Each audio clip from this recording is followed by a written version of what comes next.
ridiculous man. They call me a madman now. That would be a promotion if it weren't for the fact that I remain as ridiculous to them as ever. But I have seen the truth. I have seen the world before we broke it, and now I can never go back.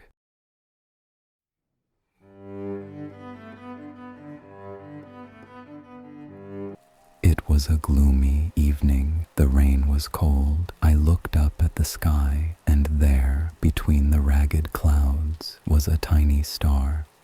I looked at it, and I knew that tonight I would kill myself.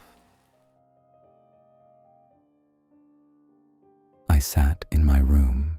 It is a poor, narrow place, a vertical coffin of shadows. My candle flickered, struggling against the dampness that clings to the walls like a shroud. The revolver lay before me, cold, logical. I had no grievances, no sorrows, only the crushing weight of the unknown, the realization that the world and I were separate, and soon both would be nothing. But I fell asleep, and in that sleep, the walls of my narrow room did not just hold me, they dissolved. I was being carried, not by hands, but by the dark, velvet breath of the universe. I flew through spaces I cannot name, past stars that sang in a language of pure light.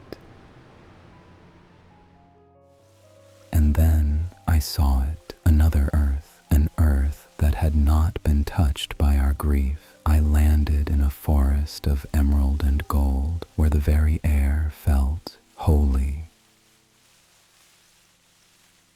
They came to me, the people of this world. Their faces were not like ours. There was no suspicion, no irony. Their eyes were clear pools of love, a clarity I had never known existed.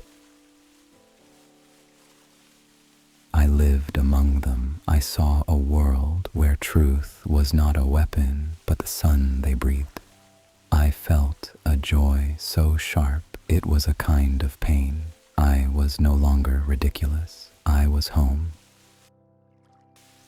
And then I ruined them. It began as a joke, a tiny seed of falsehood. I taught them to lie, and once they learned to lie, they grew to love the lie.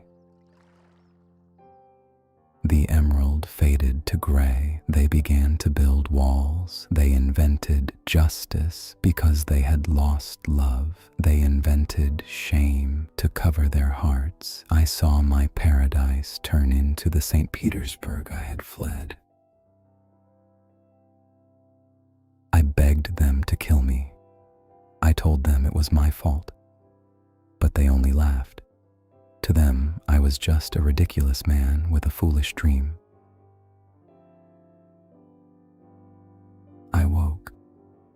The morning sun was a blade of gold across my table. The revolver was still there, but it looked small, powerless. I pushed the iron aside. I realized then that to see the truth is not to be mad. The pattern is not a trap. The darkness is not a dead end. There is a light, and I have seen it. I go out now into the streets. They still laugh at me, but I don't care, for I have seen the truth, and I know that even in this gray world, the verse is full of light. A transcendent return. The ridiculous man did not find an ending. He only found a terrifying new beginning, a truth made of light and cosmic sorrow. We call him a madman now. We laugh at his preaching, but perhaps it is merely the verse, showing us a soul that finally looked past the walls we build between us. He woke to a world that will never believe him, yet he will preach the dream until his lungs fail. As you walk back into your own reality, ask yourself, is this world truly awake? Or are we all just sleepwalking through the ruins of a paradise we forgot? Sleep well, if the world you see tomorrow is the only one that is real.